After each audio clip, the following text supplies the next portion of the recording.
कल मतलब अगले टर्म को कुछ भौतिक राशियों के बीवी सूत्र बताए गए थे। 12 और बीवी सूत्र बता रहे हैं 12 भौतिक राशियों के। किसी भी भौतिक राशि का बीवी सूत्र लिखने के लिए उस भौतिक राशि का समीकरण मालूम होना चाहिए, परिभाषा मालूम होनी चाहिए। जैसे दाब का बीवी सूत्र लिखना है तो दाब बराबर होता है बल बटा क्षेत्रफल। कल बताया गया था बल का होता है द्रव्यमान गुणे त्वरण, तो वैसे बल का बीवी सूत्र होता है m/L(T⁻²) और क्षेत्रफल का होता है L का वर्ग। तो हमें ये याद नहीं रहेगा, लेकिन बल का निकालना है तो यह बराबर होता है m/A, मास इंटू एक्सेलरेशन। तो मास को लिखते हैं कैपिटल M, एक्सेलरेशन A का मतलब होता है वेग परिवर्तन बटा समय अंतराल ΔV/ΔT। डेल्टा V का मतलब होता है वेग का मतलब होता है ΔS/ΔT, विस्थापन परिवर्तन की दर। डेल्टा को लिखते हैं L, समय को लिखते हैं T, तो L(T⁻1) हो गया। ये बीवी सूत्र हो गया किसका? वेग का।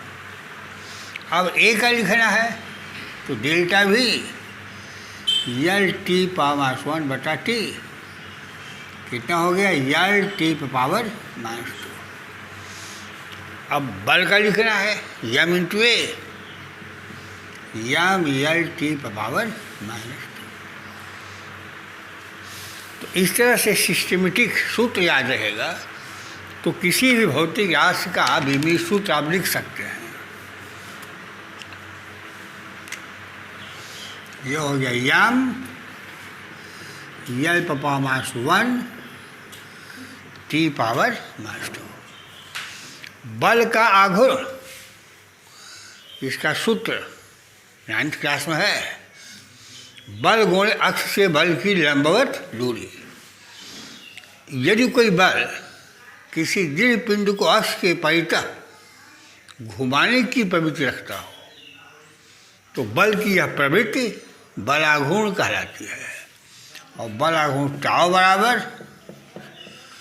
बल गुणे अक्ष से बल की लंबवत दूरी F इंटू R, m/L(T⁻² गुणे L m/L² T⁻²।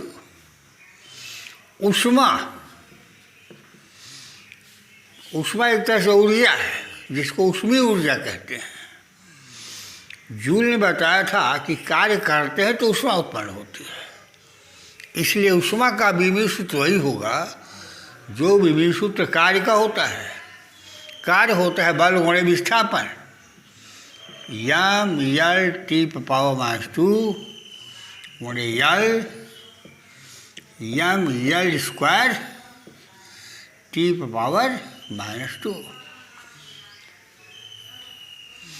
प्रतिबल किसे कहते हैं बताएं? देखिए, यदि किसी प्रतिबल का मतलब होता है यदि किसी वस्तु पर बल लगाते हैं, दृढ़ पिंड है, उसमें गति नहीं होगी, बल लगाएंगे तो उसका आकार बदल जाएगा और तब तक बदला रहेगा जब तक आप किसके ऊपर बल लगाए रहेंगे। अर्थात वस्तु में एक आंतरिक प्रतिक्रियात्मक बल उत्पन्न हो जाता है, आंतरिक बल उत्पन्न हो जाता है जो आरोपित बाह्य बल के बराबर होता है। जैसे किसी तार लटका हुआ है, इस पर बल आए खींचेंगे तो इसकी लंबाई बढ़ जाएगी। लंबाई में वृद्धि और प्रारंभिक लंबाई के अनुपात को विकृति कहते हैं। यह लंबाई तभी तक बढ़ी रहेगी जब तक आप इसके ऊपर बल आरोपित किए रहेंगे। अर्थात वस्तु में एक आंतरिक प्रतिक्रियात्मक बल उत्पन्न हो गया जो बाह्य बल को बैलेंस किए हुए है। यह आंतरिक प्रतिक्रियात्मक बल बाह्य बल के बराबर है। जैसे ही बाह्य बल को हटाएंगे वस्तु अपने प्रभावी लंबाई को प्राप्त करेगी। वस्तु के इस गुण को प्रत्यास्थता कहते हैं। यदि किसी वस्तु पर बाह्य बल लगाकर उसके लंबाई, आयतन और आकार में परिवर्तन करते हैं तो यह परिवर्तन तभी तक बना रहता है जब तक कि वस्तु पर बल आरोपित किए रहते हैं। बल को हटाते हैं, वस्तु पुनः अपनी प्रारंभिक आकार को प्राप्त कर लेती है। यह गुण प्रत्यास्थता कहलाता है और इस गुण की माप जिस भौतिक शास्त्र से की जाती है उसे प्रत्यास्था गुणांक ई कहते हैं। वस्तु के अंदर जो आंतरिक प्रतिक्रिया बल उत्पन्न हुआ है, आंतरिक प्रतिक्रियात्मक बल, तो एकांक क्षेत्रफल पर लगने वाले इस आंतरिक प्रतिक्रियात्मक बल को प्रतिबल कहते हैं। एकांक क्षेत्रफल पर लगने वाला आंतरिक प्रतिक्रियात्मक बल।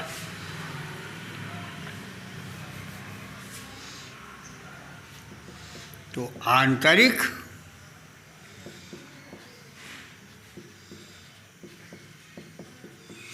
प्रतिक्रियात्मक बल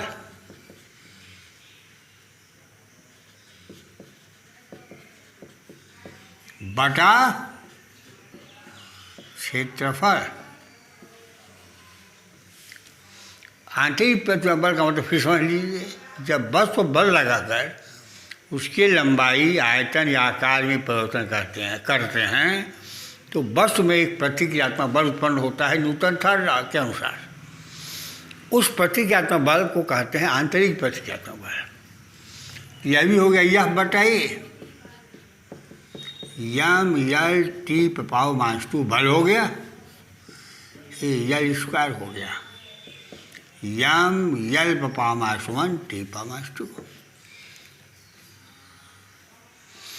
प्रत्यास्था गुणांक प्रतिबल बटा विकृति। प्रतिबल का मैंने लिख लिया है m l power minus 1 t power minus 2। कल बताए थे विकृति मतलब लंबाई में परिवर्तन बटा प्रारंभिक लंबाई। यल बटा यल कट गया, 0 हो गया, यल पावर 0। अब हो गया m l power minus 1 t power minus 2।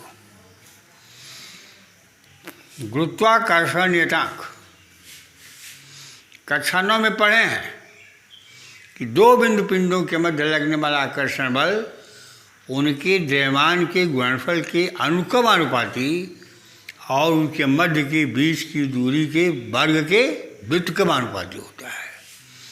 जैसे दो बिंदु पिंड हैं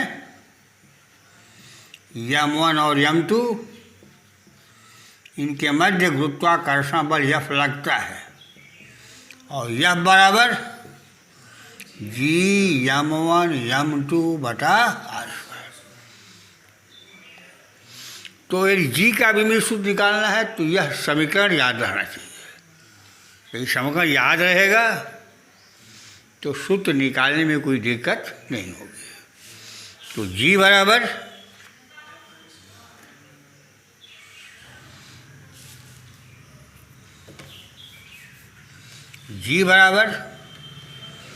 F(r²) बटा यम1 यम2।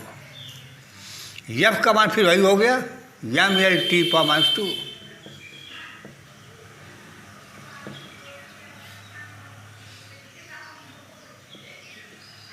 बटा यल स्क्वायर।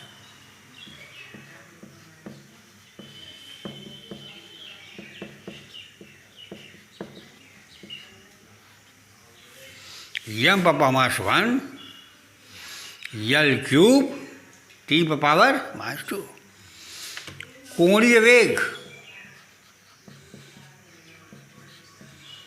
जिस तरह से रैखीय वेग होता है उसी तरह से कोणीय वेग की परिभाषा है कोणीय विस्थापन बटा समय अंतराल। कोण का बीमा नहीं होता, बीमाहीन भौतिक राशि है।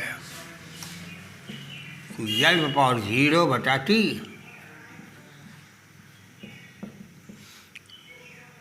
यल पावर 0 T पावर -1 बराबर T पावर -1। कोणीय त्वरण,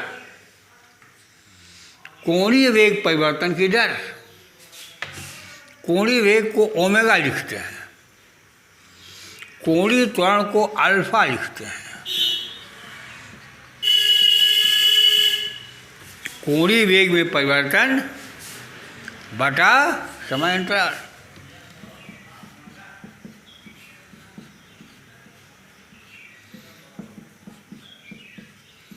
कितना हो गया?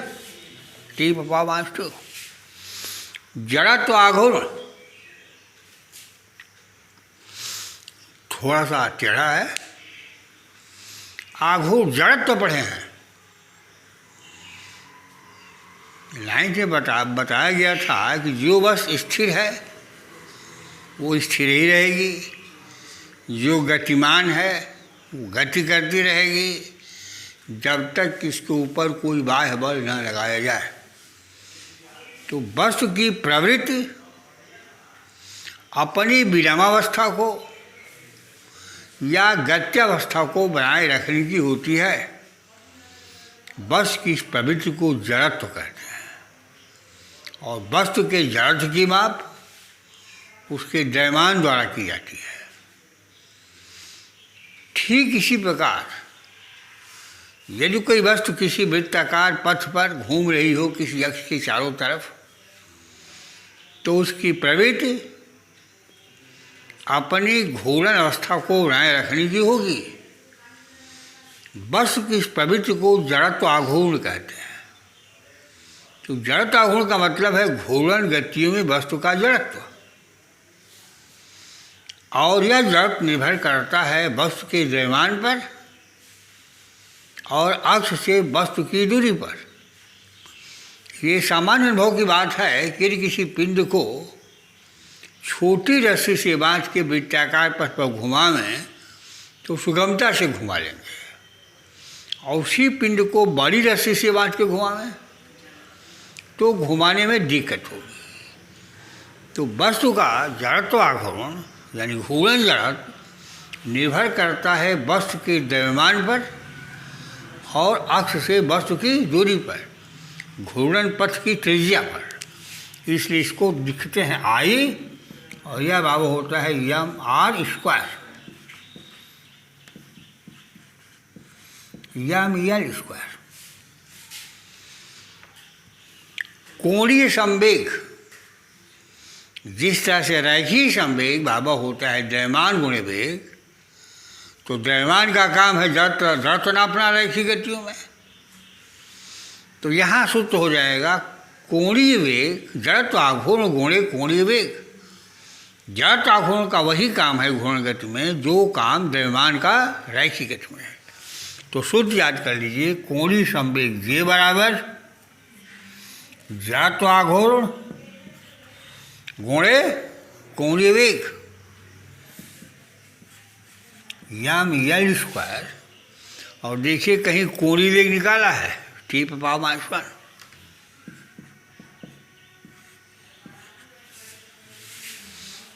ये हो गया। 12 आज बताए, 7-8 उस दिन बताए थे, करीब 20 बता दिए। इसको याद कीजिए। याद करने के बाद केवल इन सूत्रों को याद कीजिए। ये सूत्र याद कीजिए, ये सूत्र याद कीजिए। इन सूत्रों को याद करेंगे तो इसको लिख लेंगे आप।